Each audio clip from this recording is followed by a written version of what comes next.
We can't keep track of so many things. So what we really need to do is better empower our lower level leaders and our individuals Yeah. to make more informed talent decisions. Okay.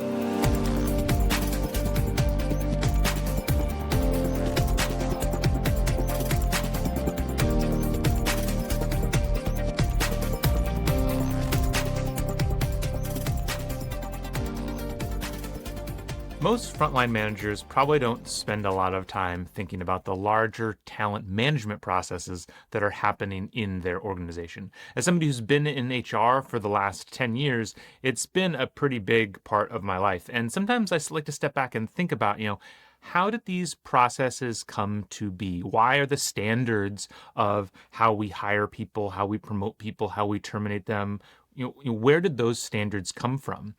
And if you look at the history of corporations, what you find out is that a lot of the things we just take for granted today really come from the beginnings of the Industrial Revolution and the massive industrialization that happened, especially in the US during World War II. However, we live in a world today where a lot of these standard processes are starting to be questioned and really broken down. And so that's why I wanted to sit down with my guest today, Colonel Kris Saling. Now, Colonel Saling is a leader in the space of talent innovation. She's the director of innovation for Manpower and Reserve Affairs in the U.S. Army. We actually had to move the time of our meeting because she got stuck in a meeting at the Pentagon. She's written a book called Data Driven Talent Management, and it's all about the things that we talk about in this episode of how talent management is changing and what's that going to mean for leaders. If you are not in HR, you're a frontline manager, I really think this conversation will give you a lot more context for understanding some of the things that might be happening around you in the organization so that you can better understand that context in order to improve your team, hire better, retain top talent. I think it's a really valuable discussion. Before we get into the discussion, I do want to remind you that if this is your first time listening to the show, please subscribe so you never miss a future episode. It means so much to me. And if you happen to be someone who's responsible for developing leaders in your organization, I would love to talk to you. Please reach out to me at matt@bettereverydaystudios.com so we can figure out how to make your leaders better. With that, let's get into the discussion with Colonel Kris Saling. Kris, welcome to the Leadership Launchpad. Thank you so much for being here. Thank you for having me. Yeah, I know you had to hustle over here. Oh my goodness, I have some demanding bosses. Yeah, I'm sure. I'm glad. I'm glad you were able to make it. I'm glad we were able to. Thanks for being patient with me. Yeah, no, absolutely. I'm really excited to chat with you because you're doing some really interesting work inside talent development in the largest organization on the planet. And one of the largest, most bureaucratic organizations on the planet. Exactly right. But before we get to that, since I largely talk to a lot of the people who listen to this, they're relatively new leaders. They're people who maybe they don't have a ton of exposure to the bigger picture of like, what is talent management? And so I'd love to start by setting the stage of the context of where a lot of the traditional things that we think of as talent management in the corporate world came from. Well, this is actually kind of fun considering what kind of revolutions we're seeing with AI technology and everything else right now. Because so much of what we do in talent management is tied to a technological revolution. So you want to think about what we started doing in like the Industrial Revolution with manufacturing. All of a sudden, we're not making these very bespoke pieces that are need-based. We are rolling out things at speed, which the military adopted, obviously, because we needed to put a lot of people into different positions very quickly. So as we're looking at that, you think of everything kind of on a machine cycle. Like old school talent management is, I bring you in, you have been recruited, you have been onboarded, you have been, had all your different widgets put on you, and you are sent off to the next person. You're sent to your job. Yes.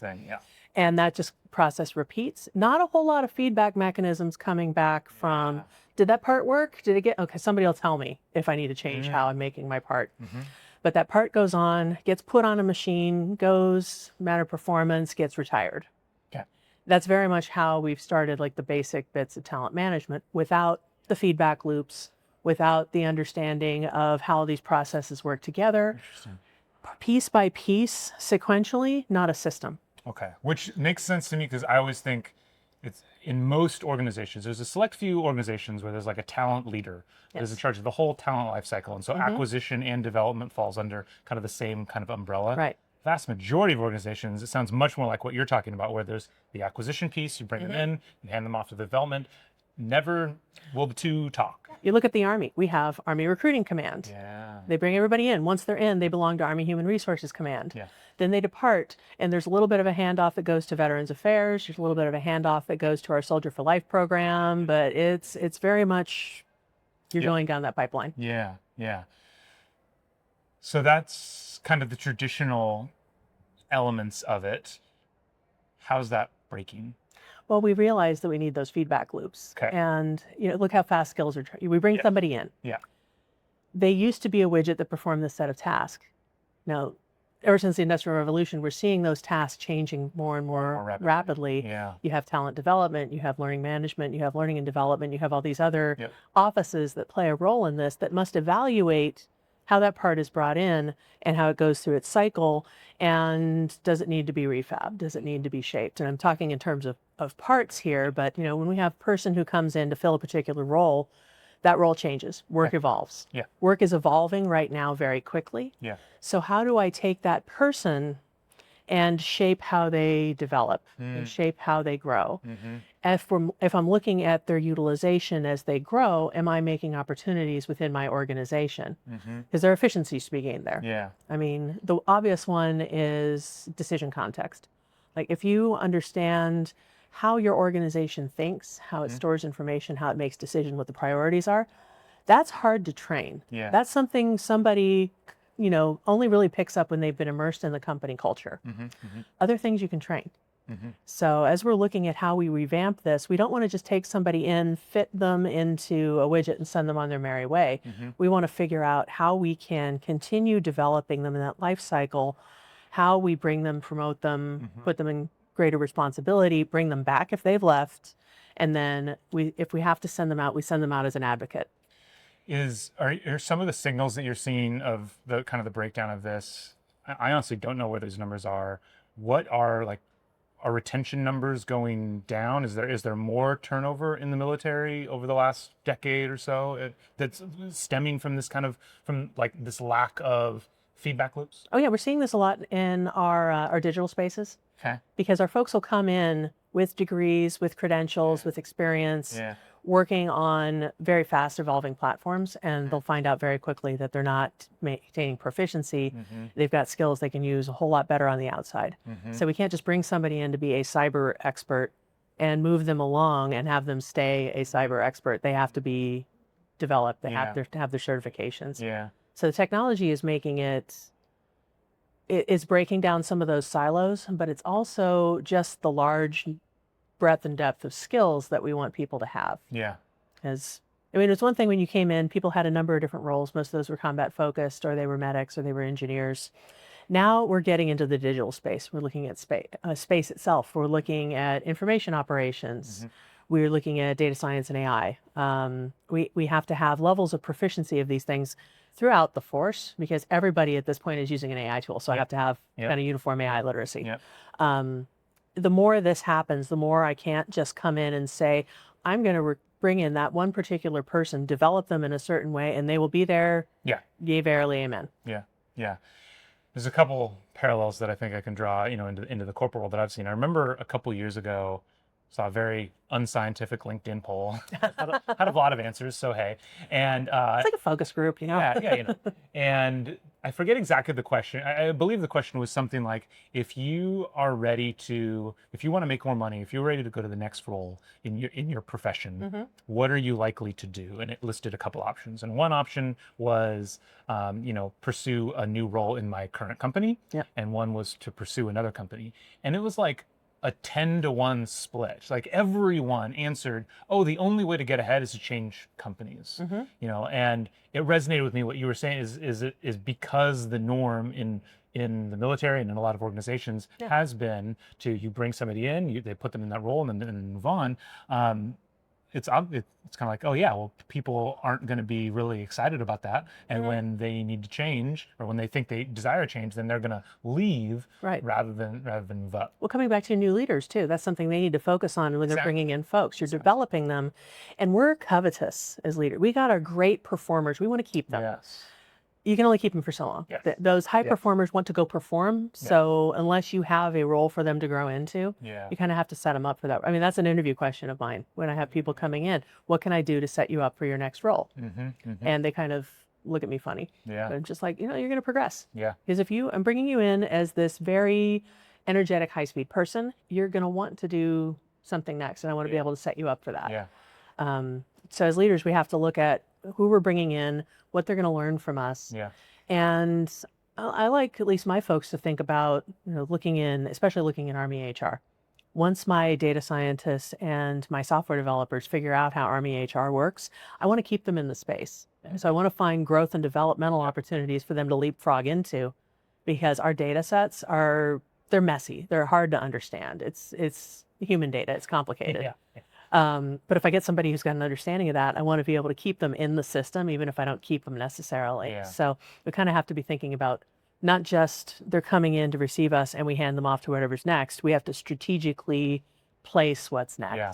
And I think since not every organization is the size of the U.S. Army, Yes. I think one thing that a lot of managers have to do, like I think one thing that I've heard of is, you want to be a manager who people want to be from in some ways, and you can keep people in the system, even if they're in your system, even if they're leaving your organization, in that if you're doing it in a thoughtful way and you're promoting them and you're helping stay in touch with them, then they can come full cycle back to you. Because the truth is, I was actually just having this conversation at lunch with an IT professional, and they said, one of the challenges in the IT space is that especially for high performance, there's a lot of turnover because you have to stand up an IT stack and it takes a lot of work and you got to learn all these new skills. And it's there. Like, not every company is rebuilding their IT stack every 2 years. I've made a startup. I sold it to corporate. I want to make a new startup. Yeah. And so the high performers, they want to move on. And so a lot of managers, their first reaction to that is, oh no, how do I keep them?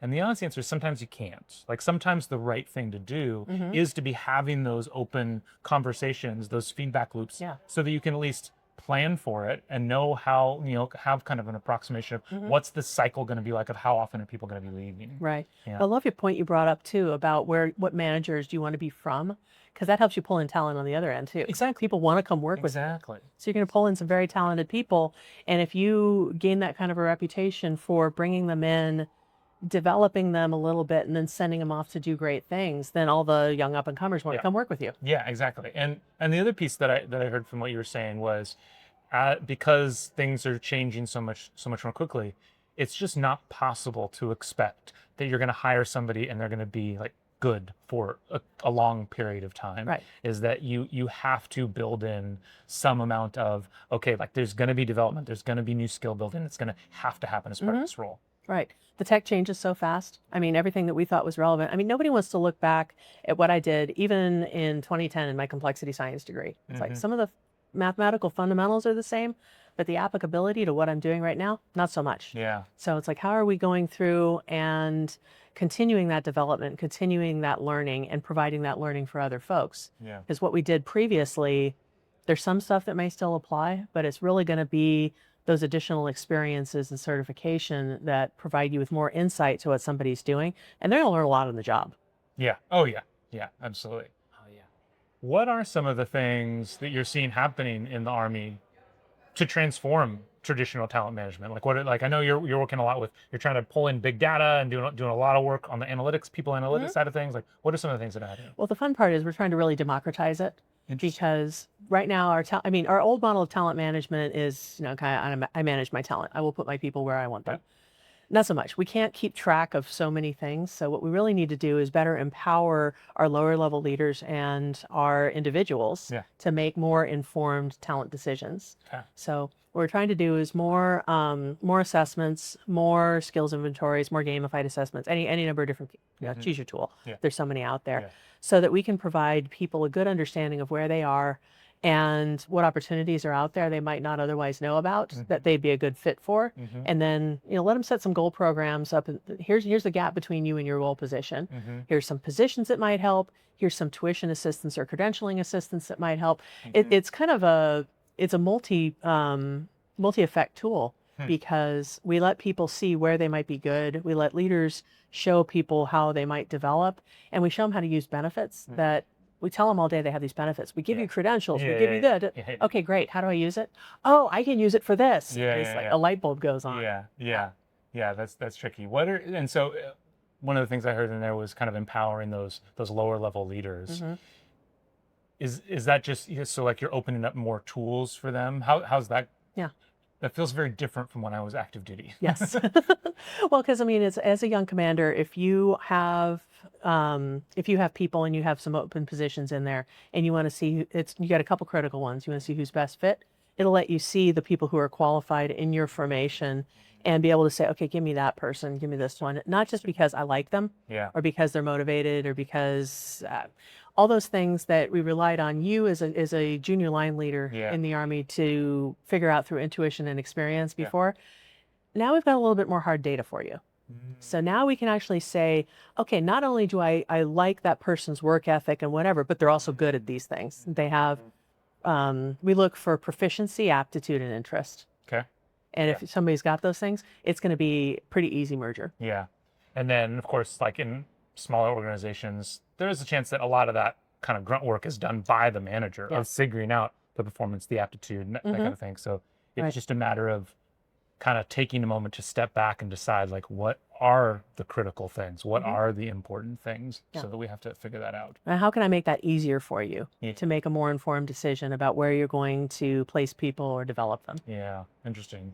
Stepping back a little bit with all of your work in just kind of broader people analytics, what are some things that managers, maybe if I'm becoming a new manager, maybe I'm in a larger organization or a medium-sized organization, what are some of the things that I should maybe be turning to HR to ask about? Because I think that's something that doesn't happen a lot. You know, we go to HR for because there's a problem, I want to terminate somebody, or you go to a recruiting team when you want to hire. Very transactional stuff. Very transactional.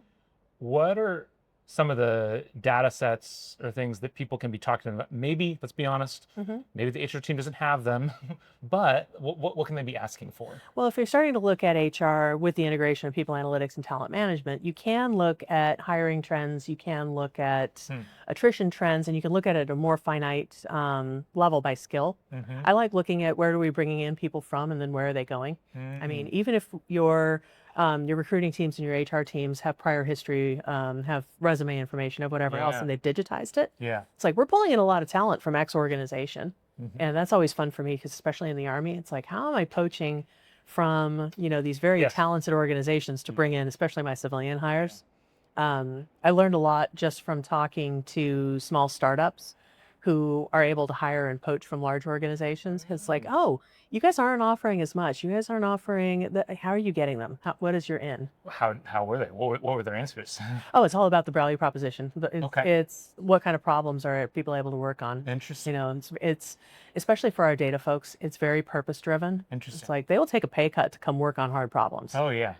That one for us is kind of it's a given because we're the government, but they're going to come do it. And that's what a lot of our small startups said. It's just like, they want to work on hard problems and they want to they want that time value. Yeah. So that's another thing that we're trying to do with technology, is figure out where people's core, that core work is being done and eliminate or automate a lot of the rest. Like if I had the Army never have to fill out some of the forms we have to fill out. It's like, let's get rid of that. Dude. That needs to go away. Yeah. We have that data somewhere in a system. Yes. Hey, I just onboarded somebody. They need access to these 3 systems. I'm not filling out 3 separate forms. When they onboard, I'm going to go click, click, click, system. They have access. Exactly. So, but I mean, I think with that, for HR trends, it's like, as they're onboarding people, where are they going? And what processes are coming in? Where are they screwing up those processes? Because that's kind of, I use a thing called Gay-Hendricks Pyramid. Okay. He wrote about it in his book, The Big Leap, but it starts off at the top. It's your zone of genius. That everybody likes to feel like they have a zone of genius. This is the thing you're uniquely good at. It's kind of your core work role. At the bottom, under that, there's a zone of excellence, stuff you're sort of good at, but it's not really your main core function. Zone of competence, the stuff you can do is just like, you can do it, but is that necessarily the purpose for you? And then the zone of incompetence. Okay.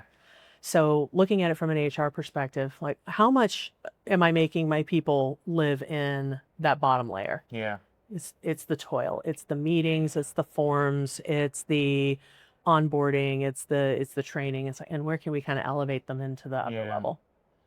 Interesting, because as you talk through that, It was kind of circuitous. I went in a no, couple but different this is angles. great because I think really for the whole conversation, what I'm hearing is there's changes happening on multiple levels. There's both we're changing the machine of talent development and what that looks like and where things go, but then we also have to think about how we think about the pieces that are in that machine. Yeah. So the machine itself is becoming, we need much more feedback loops. It needs to be much more dynamic. It needs to develop people throughout their career and make sure talent acquisition is talking to talent development and consider people moving jobs. And also it's a much more complicated and complex machine. And then, whereas we used to in the initial machine when we created it, we thought of people as just like parts on the machine. Right. And You're hiring them into a role. yeah, And that's your role. yeah. But now within the role, there's modules of work we're evolving. So we're now thinking about the work. Yeah, and we need to think about you as a person. Yes. If we want to get you into this machine, we need to have a value proposition. You need to be motivated. Motivated, all that stuff is what's going to actually make it effective. Interesting. Yeah. Interesting.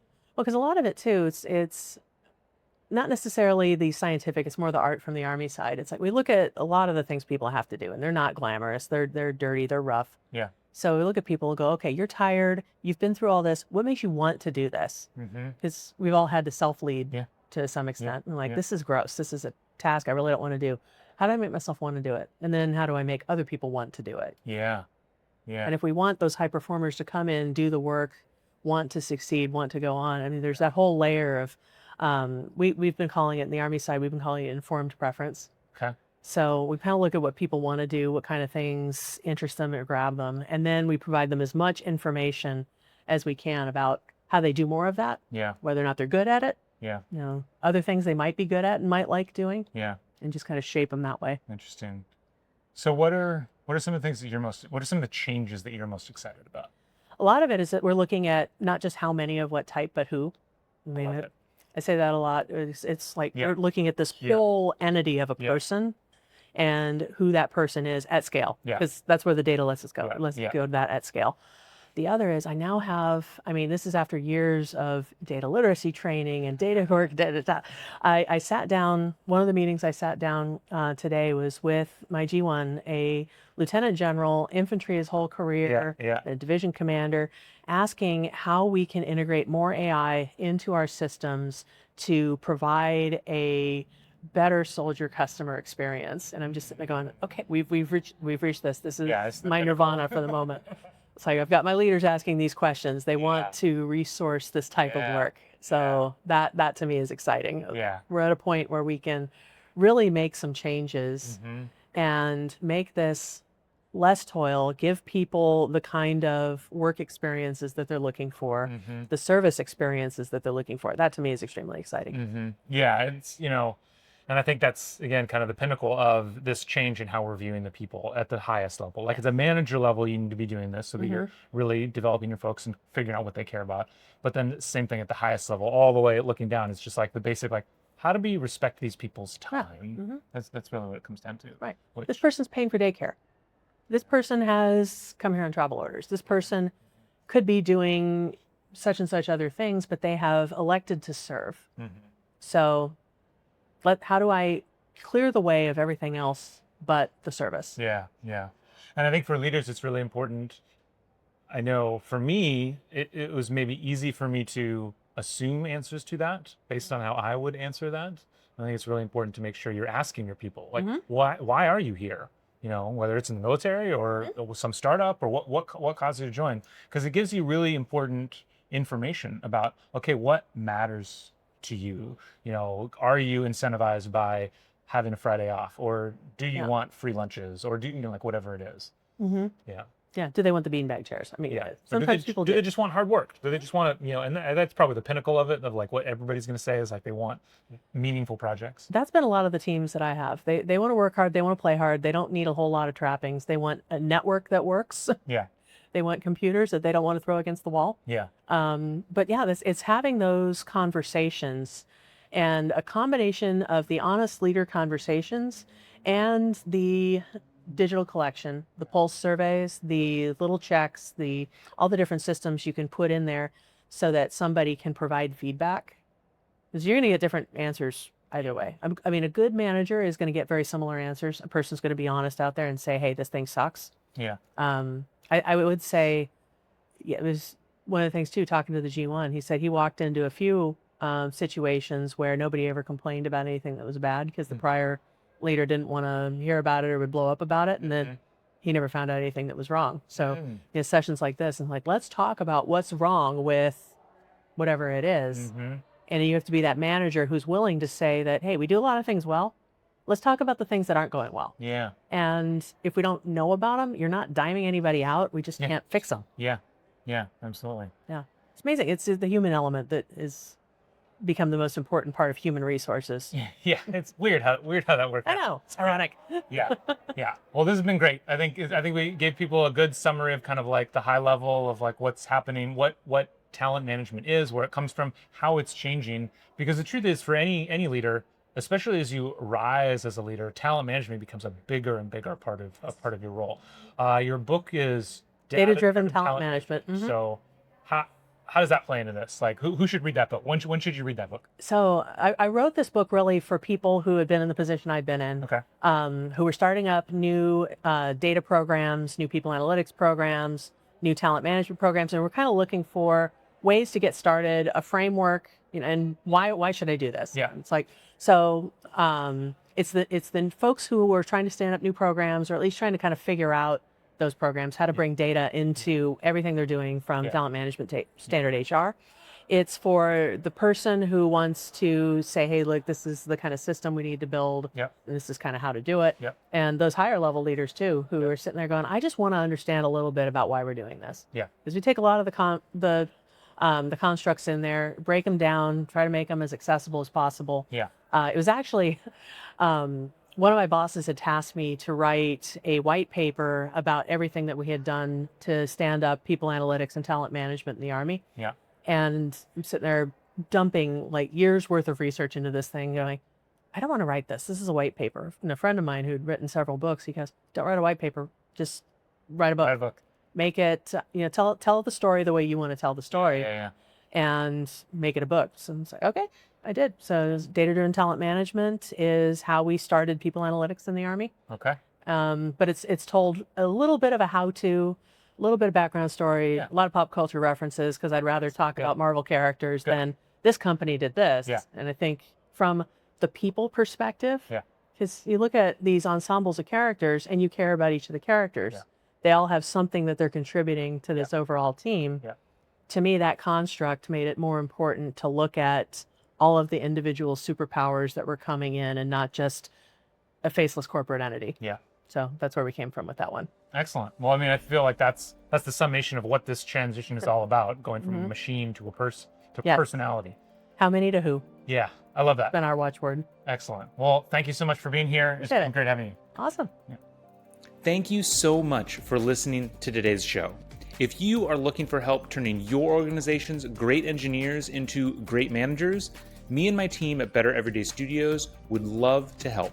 We deliver targeted and interactive training workshops that are designed to help build the 3 fundamental skills of any new manager: building trust, giving feedback, and setting goals. Reach out to me through matt@bettereverydaystudios.com so we can start making your organization better every day.